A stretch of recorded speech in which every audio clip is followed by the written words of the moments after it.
শ্রীমঙ্গলে যখন ঢাকা থেকে কেউ যায় ওখানকার স্থানীয় মানুষদেরকে বোকা বানায়, কারণ এখানে তো ঢাকার মানুষরা কিছুই চেনে না।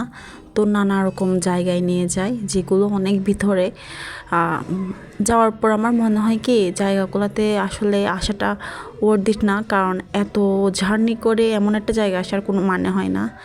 শুধুমাত্র এই জায়গাটাতে এসে মনে হয়েছে যে এত জার্নি করাটা মানে ঠিক আছে। এই জায়গাটা এত সুন্দর ছিল, মানে একদম হ্যাভেনলি ভিউ। মানে এটা একদম চোখ জুড়ানো জায়গা, দেখলেই মন আর চোখ জুড়িয়ে যায়। এটা হলো ট্যুরিস্ট স্পট, এখানে সব ট্যুরিস্টরাই আসে, এখানে কোনো টিকিটও নাই। মঙ্গলের একদম বেস্ট জায়গা নূরজাহান টি এস্টেট। এটাও অনেক ভিতরে, প্রায় 18-19 কিলোমিটার ভিতরে, মানে মেন রাস্তা থেকে অনেক ভিতরে। তবুও এতটুকু জার্নি করার পর যদি এমন সুন্দর একটা ভিউ দেখি বা এখানে একটু বসে থাকা যায়, জায়গাটা একটু উপভোগ করা যায়, তাহলে মনে হয় না এসে সার্থক। আর আর হচ্ছে যাওয়ার রাস্তাটাও কিন্তু খুব একটা ভালো না, একদমই মাটির রাস্তা আর খুব উঁচু নিচু টিলা। আর এগুলা পাড়ি দিয়ে কোথাও যেতে মানে খুবই কষ্ট হয়।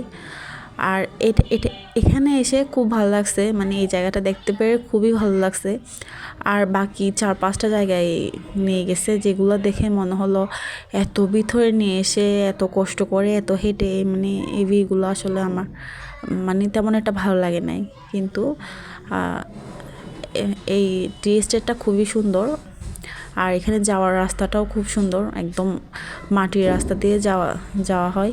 যদিও অনেক ভাঙা থাকে রাস্তাটা, তবুও রাস্তাটা ভালো লাগে।